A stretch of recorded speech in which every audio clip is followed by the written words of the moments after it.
The goodness of being at LCC is that students hear the gospel of Jesus Christ, and they also hear echoes of the gospel. And what I mean by that is that we seek to make clear what a relationship with God would look like.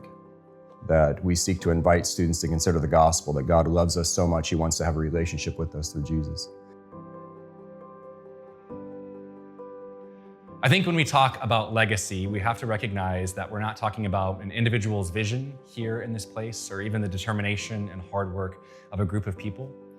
But really, we're talking about the way that God is writing the story of His kingdom here in this place. Many of us, as we go out to support networks and donors all around the world, tell the story of LCC. And what we're telling is the story of what God is doing here in this place, the miracle of what God is working in and through our community. LCC's heart is still all about serving or leading with that attitude of a servant, and with humility, and with being always driven by your values and not just whatever is simpler. Many of our students are not Christians when they come, and many of our students are not Christians when they leave, but we still trust that they hear echoes of the gospel. That is, they experience care and compassion from faculty and staff.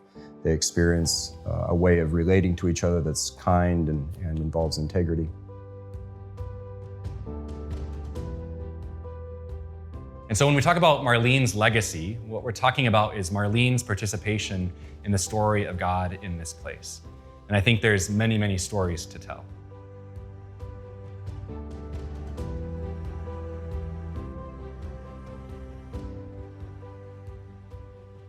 My name is Robin Gingrich, and I have known Marlene since the Summer Language Institute in 1994. We both relished those first adventuresome years at LCC, and since then, it's been an absolute delight to live and serve at LCC alongside Marlene. Marlene is a passionate leader. We have witnessed that in how she recognizes opportunity. She also has served in a very steadfast, wholehearted way with faithfulness over many years. One of the things I've told Marlene repeatedly over the years is that I appreciate her ability to be a cheerleader. And I've also been really careful when I use that word, because it sounds like something you do at a high school basketball game. But what I mean by that is that I think Marlene has a wonderful ability to encourage and to remind us why we're here at LCC. That takes lots of different forms, whether it's her reminding us repeatedly at faculty staff gatherings that there are exactly 0 other places that she would rather work, but she's able to remind us what LCC is and why we're here.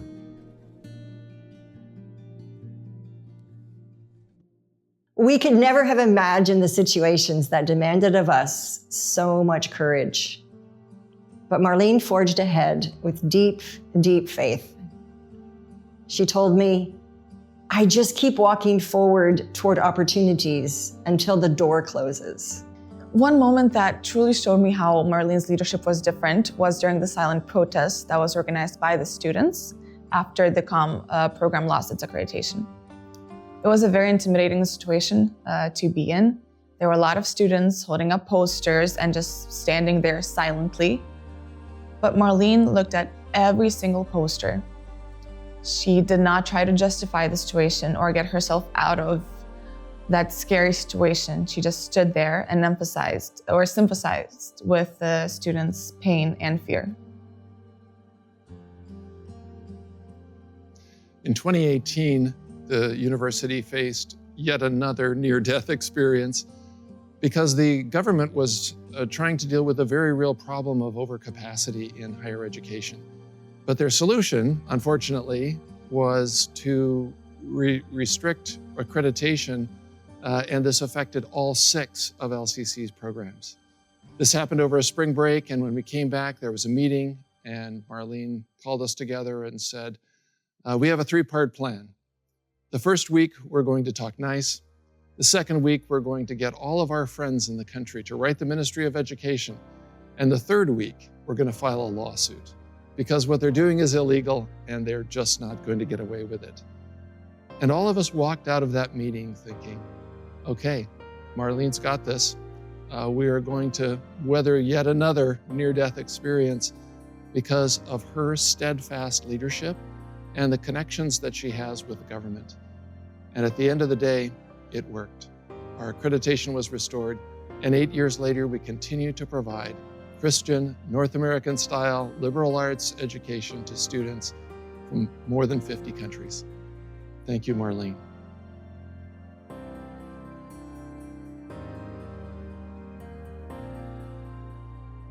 And one of the times that I recall as I think about Marlene's leadership was on March 14, 2020. I think that was the date. But it was right as COVID was hitting our campus, hitting the whole world, and the Lithuanian government essentially restricted all sorts of travel. We had students outside of Lithuania on spring break. They were coming back, and we were really in crisis mode. We were attempting to set up campus to accommodate students who would need to isolate.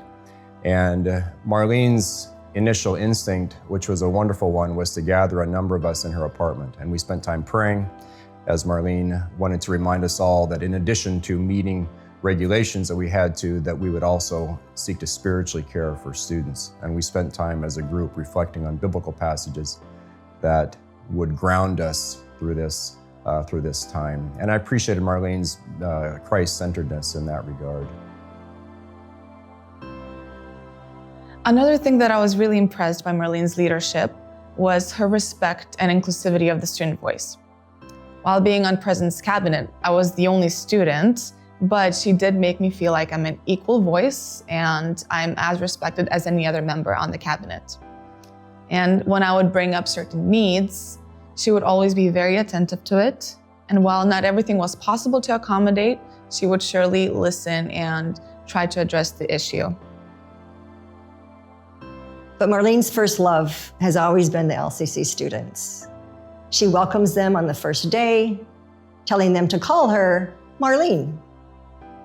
She cheers for the basketball teams. She attends the thesis defenses, and by the time she shakes their hand at graduation, she knows them personally. And then she takes 1,200 more photos. One of the things that I think is distinct about LCC, and we hear this from students repeatedly, is hospitality, as it's practiced by lots of faculty and staff. And I think Marlene is a real leader in that. She invites every single freshman to her apartment. And they come and they're amazed by the fact that the LCC president would be willing to open her home to them in that regard. And so we appreciate that example and that leadership with regard to hospitality. Her generosity is as deep as the Baltic Sea. She's generous with her money, with her apartment, and she's generous with her time. I know that many, many days were scheduled full of meetings, and Marlene would go home at night to have 4 more video calls. One of the values that I see Marlene exemplify is curiosity towards the students. Even though she has many things on her agenda, she often would stop students to talk to them or hear their stories or even hear about the countries that they're coming from. Another value that I see is her courage and dedication. She's always consistently showing up, courageously moving forward, and while facing challenges, I don't think I've ever seen her give up or take a simpler way.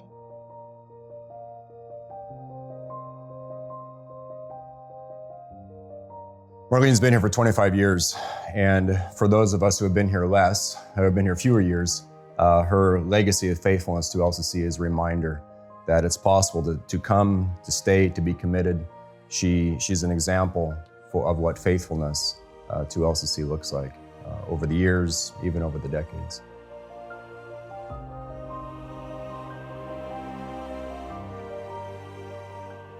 Marlene serves both God and LCC with all her heart, with all her mind, with all her strength, and with all her soul. And when she's not here, may we carry on with her generosity, her vivacious spirit, and her joy with us, knowing it is well with my soul.